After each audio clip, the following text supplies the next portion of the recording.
تو میرا بیٹا ہے، آج تو مجھ سے پیدا ہو۔ پھر وہ کہتا ہے میں اس کا باپ ہوں گا اور وہ میرا بیٹا۔ میرے عزیزو، ایسے یسوع بھی ہمیں برکات میں، صحت و سلامتی میں، درستی میں، زندگی کی ان خوشیوں کو تبادلہ کرنے کے لیے اس دنیا میں آیا کہ ہم زندگی پائیں اور وہ زندگی کثرت کی زندگی ہو۔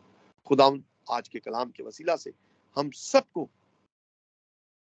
بڑی برکت دے اور توفیق دے کہ ہم کلام کے اوپر عمل پیرا ہوتے ہو اپنی زندگی کو بدلنے کی کوشش کریں۔